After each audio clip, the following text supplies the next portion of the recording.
laughter and off-key banjo plucking. This was his night to watch the place, but she didn't expect him to show his face where it belonged. If someone hadn't needed to be there to watch the new pair of spotted geldings that had arrived that afternoon, she would have left long ago.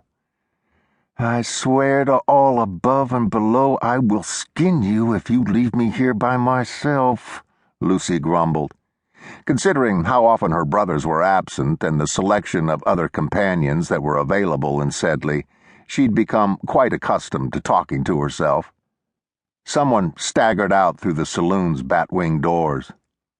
Leaning forward as if that extra bit of closeness would help her pick out the details on the man's face, Lucy studied him for a few seconds and then leaned back again. "Damn it, Dale. Just buy the bottle and bring it here. All I need is a warm body to fill a chair.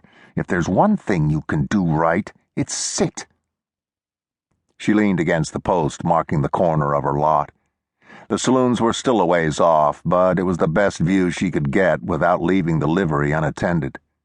Behind her was a patch of fenced-in ground that was just big enough for a team of horses to get some sun while they drank from a trough that was currently a quarter full of ice.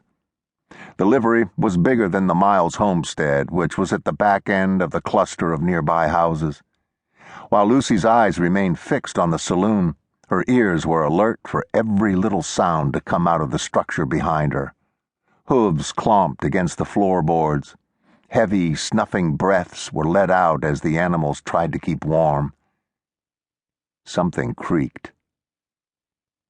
That last one caught her attention immediately. The wail of the hinge attached to the side door might as well have been a bell announcing the presence of a customer or lazy worker trying to sneak in and sneak back out again. Twirling around while gathering her skirts, Lucy rushed around the fence line as quietly as she could. The leather of her boots was thin enough to make every step as subdued as if she were in bare feet. She knew right when to duck when passing a window and exactly when to hop to avoid getting tripped up by a rut or partially buried rock. By the time she'd circled around the livery, the side door's latch was just being eased into the bracket attached to the wall.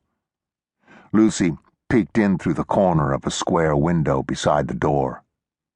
Even though there was only one lantern in the livery casting its dull glow, she recognized the slender build and messy hair of her brother. He kept low as he approached the stalls along the opposite wall. Just past those stalls was the loose floorboard where the little iron strongbox was kept. Dale had probably forgotten to bring his money along for his drinking binge. The notion of other ways he might waste their small amount of income was enough to send her through the door and into the livery in a rush.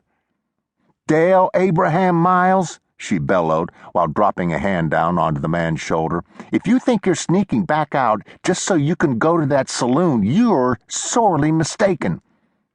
He straightened up and turned around as if trying to stay under her hand rather than shake it off. While his build and features were similar to her brother's, this man's face was different. Where Dale's mouth was all but covered by a scraggly mustache, this one's was a thin line drawn from one ear to another. Her brother had been fortunate enough to inherit his mother's little nose and took good care of it. This fellow's nose was slightly larger, but was crooked after having been broken on at least 3 separate occasions. "Well, now," he sighed, "ain't this a pleasant little surprise?" Lucy pulled her hand away and stepped back. "Oh, excuse me, I mistook you for someone else." Looking down at the spot where her hand had been, the man swiped his finger across his shoulder as if he was sampling icing from atop a cake. He passed his fingers under his nose and replied, "You can mistake me for anyone you like, darling." "We're closing up," she said as she clasped her hands and placed her back against a post. "But if you need to rent a stall for the night, we can accommodate you." "Don't need a stall." "Then what brings you here?" The man's narrow mouth hung open just enough to show the brown tips of his teeth. Light blue eyes flicked up and down her chest while his shoulders wriggled as if he was trying to get comfortable within his own skin. "Came for these horses." She didn't need to take her eyes from him to know that the stall he'd approached